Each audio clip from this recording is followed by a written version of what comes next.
Hello everyone and welcome to part 2 of the Halo timeline of the Player Project series. So yes, the two videos you are watching in here, they do not belong to me. I'll say it again, they do not belong to me. Please go check the description and go subscribe to the guy who made these videos. The channel that these are on is currently inactive, but he does have active new channels that you should go check out. He's cool, he's great. I really like his stuff, so you should go check him out too and subscribe. But the reason I'm doing this is because, one, I'm lazy. No, but I really do like what he does with it. Besides some of the cringe-worthy parts, I do enjoy what he does with it. And plus, I don't think it's as well known as it should be, so why not just spread it around and give more people to see it? But yes, I think it does give an accurate description. It tells good of what the Halo timeline is, what you need to know. And that's why I'm doing this. So the Halo timeline, Player Project Part 2, is entirely pretty much his video, besides the parts where I'm talking to you, telling you guys it's not my video. But I do have a special news for you.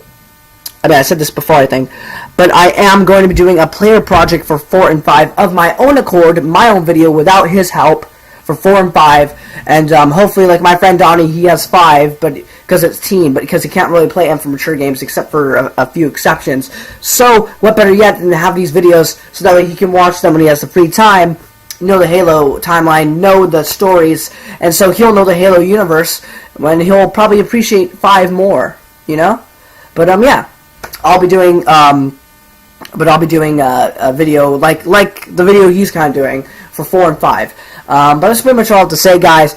Thank you all so much for watching. Please go enjoy the video. Go check out the guy in the description. He deserves your support. And sorry, I know I'm annoying, but I really try to be pumped. But anyway, I hope you guys enjoy. You guys are really cool people. I love you all. Thank you all so much for watching. Enjoy the video, and I'll talk to you again at the end. See you later, guys. Greetings, fellow citizens. I'm Agent G of the G-Force.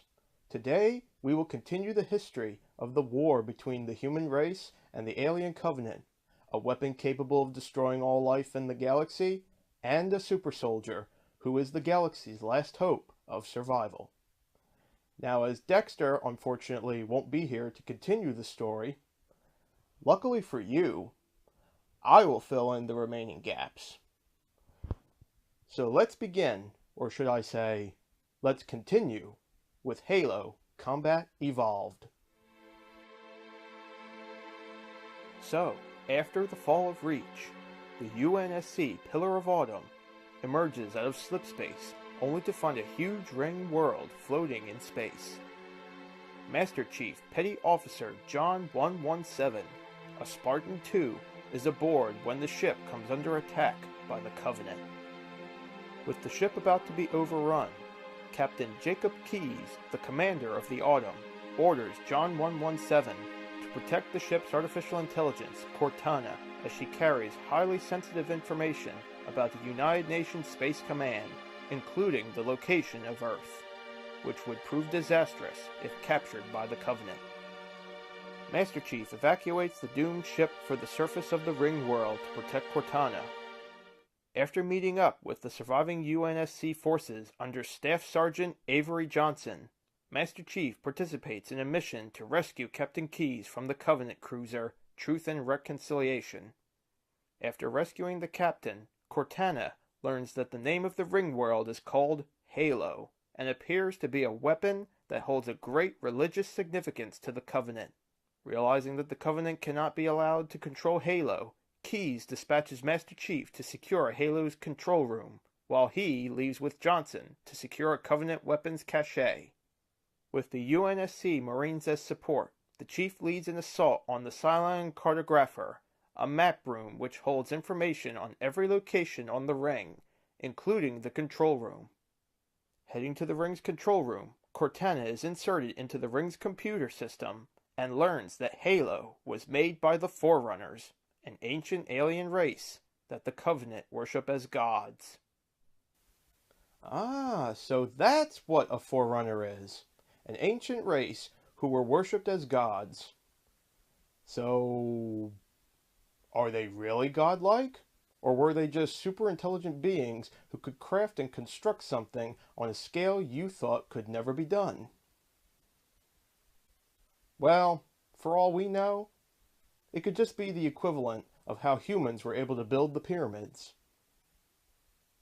Think they had a related ancient game of their own? It's time to do. Probably not, but I'm sure we'll find out eventually. Cortana then learns that there is something else on Halo, something that terrifies the Covenant. Frightened, she says that Master Chief has to stop Keyes from ascending the weapons cache before it is too late. The Chief leaves for the last spot where Captain Keyes and Sergeant Johnson's squad were seen, an underground facility in a swamp. He finds evidence of battle all over the facility, and soon finds a recording of one Marine which details Keyes' squad encountering a new threat, the Flood, a parasitic species which received their name due to the way they assimilate all resistance with overwhelming numbers. Free for the first time in 100,000 years, the Flood sweeps across Halo, devastating human and Covenant forces alike. Now, if you are wondering what exactly the Flood is like, related to something else that is capable of assimilating and converting its victims, I can give you a few.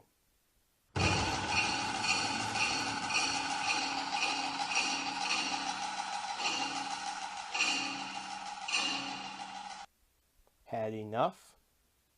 The release of the Flood prompts 343 Guilty Spark, AI monitor of Halo, to activate its defense systems. The AI instructs Master Chief to activate Halo by obtaining the activation index from the installation's library. The Chief does so, battling hordes of Flood along the way, and returns to the control room. Before Halo initiates its systems, Cortana intervenes and explains the truth about the Forerunner structure and its purpose. Halo was designed to eliminate the Flood threat by starving the Flood of any life source large enough to sustain them. When fired, it would essentially wipe out all sentient life in the galaxy.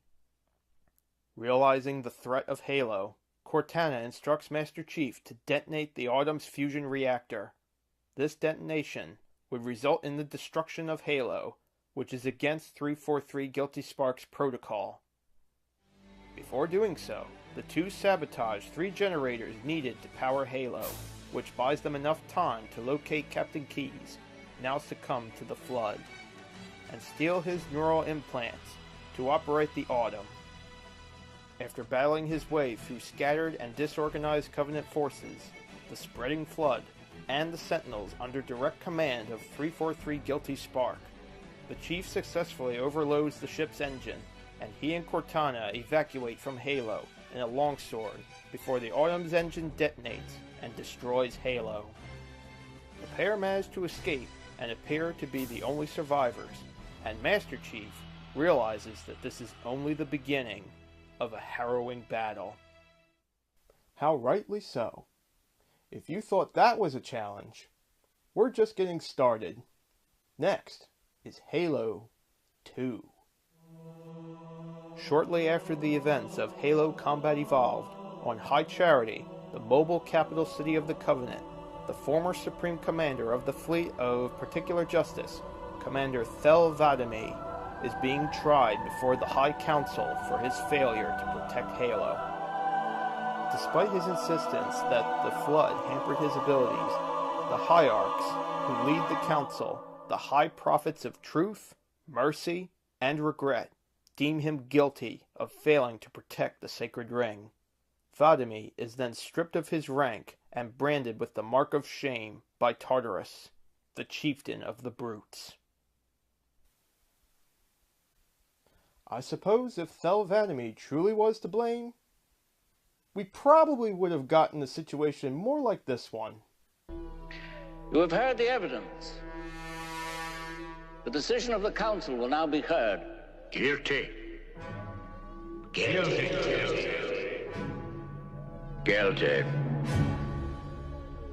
You will bow down before me! Both you, and then one day, your ass! So back on Earth's Orbital Defense Platform Cairo Station, Master Chief Petty Officer John 117 receives new Monier Mark VI armor from the Master Gunnery Sergeant. Avery Jr. Johnson, recently promoted to Sergeant Major, arrives to take him to an award ceremony overseen by Fleet Admiral Terrence Hood for the dual purposes of awarding meritorious acts and boosting the morale of the surviving human population and noted as a war hero. The festivities are soon interrupted by Cortana reporting 15 Covenant capital ships holding position just outside the kill zone, signaling the start to the Covenant siege of Earth. UNSC Marine Forces, along with Master Chief, protect the station from the invading Covenant naval infantry, but other stations were destroyed by the Covenant. After sending the bomb that the Covenant had placed on the ship back into space, he lands on the UNSC in amber clad, and then heads up to the surface of Earth in New Mombasa to fight off the Covenant army, led by the High Prophet of Regret. After the Covenant invasion force is halted by the UNSC defenses, the Prophet of Regret flees Earth with Miranda Keyes, Captain Keyes' daughter, and her detachment in pursuit on the UNSC in amber clad. The hasty in-atmosphere jump devastates the city of New Mombasa, destroying the space elevator and scattering its wreckage for miles around. Meanwhile, the disgraced elite commander, Thel 'Vadamee, is given the chance of redemption by the High Prophets of Truth and Mercy in taking up the mantle of Arbiter, along with the imminent morality of the task. The new Arbiter accepts and becomes the will of the Prophets, seeking to complete the impossible task assigned for redemption from his crimes. The Arbiter is tasked with the assassination of a heretic leader who is disillusioned with the Covenant following the events of Installation 4 up to its destruction. He tracks the heretic leader throughout the gas mine, battling the heretics and the Flood. When Thel 'Vadamee is finally able to face the heretic leader, Rufumi asserts his belief that the prophets have lied about the Great Journey, punctuating this with the entry of 343 Guilty Spark, whom both elites consider to be an oracle of the Forerunners, the ancient race the Covenant hold as gods. Before Thel 'Vadamee could learn more of the claims, the battle resumes, and the heretic leader is killed before any meaningful discourse taking place. Tartarus appears to extract him and Guilty Spark, preventing Thel 'Vadamee from learning any information from Guilty Spark. He then leaves, not knowing what caused the heretics to betray their sacred oaths to the Covenant. Oh, Thel, if you only knew. But I'm getting ahead of myself. Meanwhile, Keyes exits slipspace in her ship undetected, with the Prophet of Regret unaware that he had been followed. To the surprise of the pursuers, they discover that the Prophet led them to another Halo ring. Keyes soon determines that their objective is to capture the Prophet of Regret and stop the Covenant from firing the Halo rings. Master Chief is then dropped onto the surface of Installation 5 with ODSTs to remove the Prophet.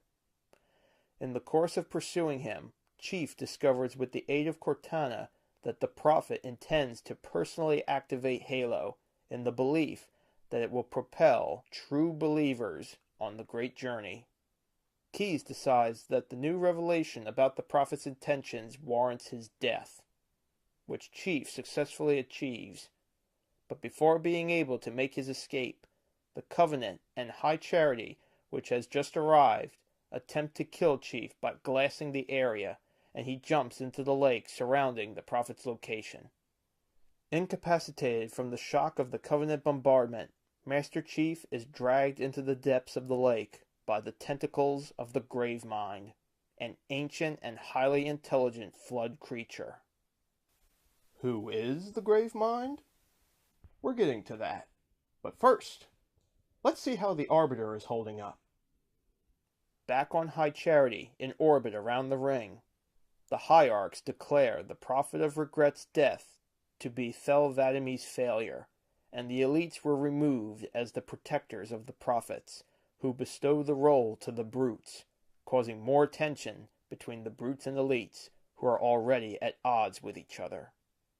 With the new ring discovered, the prophets of truth and mercy inquire Guilty Spark on how to activate it, and dispatch Thel 'Vadam to recover the sacred icon which will light the ring.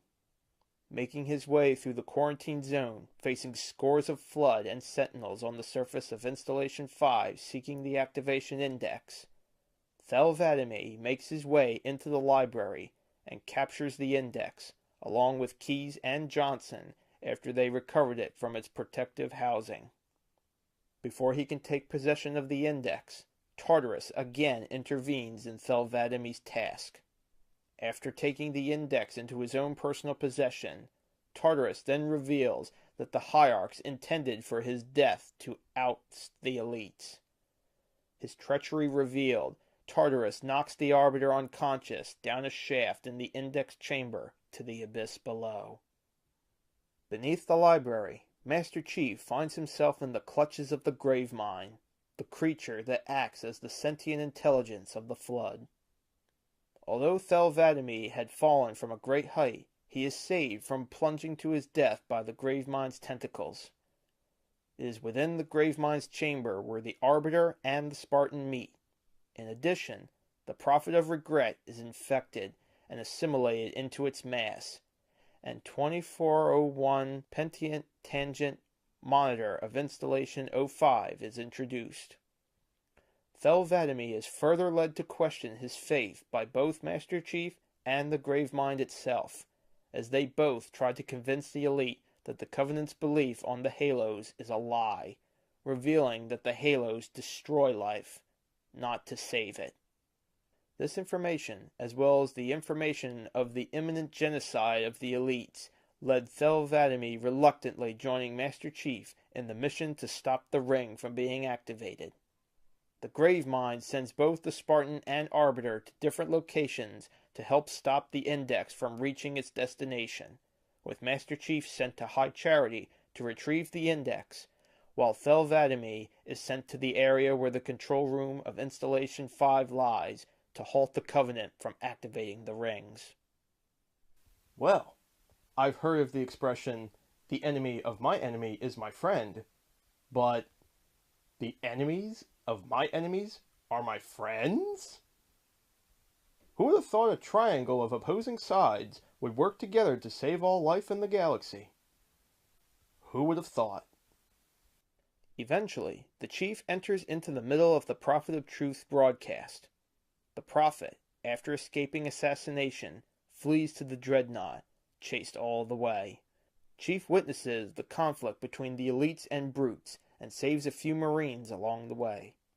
Meanwhile, the Flood, under the control of the Gravemind, crash into High Charity using in amber clad. Chief witnesses the Prophet's escape on a Phantom, and the Prophet of Mercy infected by the Flood. The Prophet tells the Spartan that the Prophet of Truth is going to Earth to finish what he started. After boarding the Dreadnought through an energy conduit, Master Chief leaves Cortana behind, but promises he will return for her. Meanwhile, Thel 'Vadam is teleported close to Halo's control room. There, he finds many dead elites, which were killed by the brutes.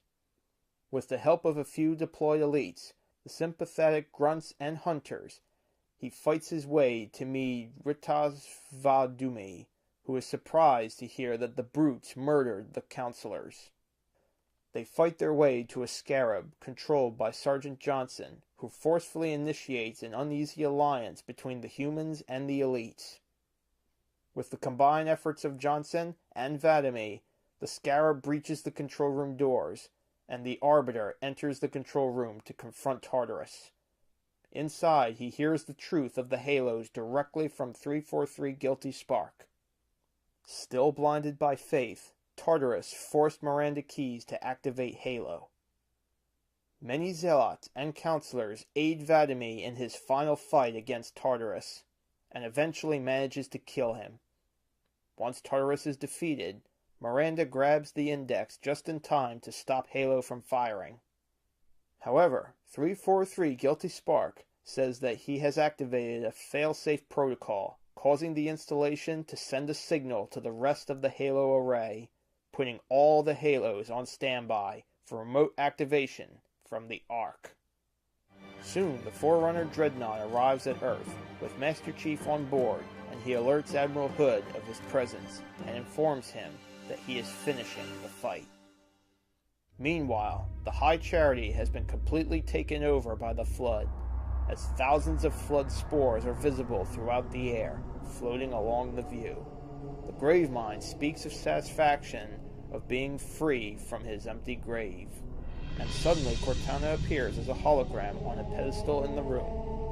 The Gravemind then states that there are questions that linger in his mind, which Cortana must answer. Hello. I hope you guys enjoyed that video. That is the last time I will ever be stealing anybody's content. Besides, technically, it's not really stealing, though. I don't consider it stealing. But I know I do those MP4 videos where I, find... But those are just random clips on the internet, or, or random shows that I used for, just for random stuff. Like, the chronologic MP4 are less random, and they're more kind of a compilation of his stuff, because I'm a big fan of Cry's. I really love his content, and so they're just little homages to him because of how funny and just likable the guy is. But that's what those MP4s are for. And then there's also frickin'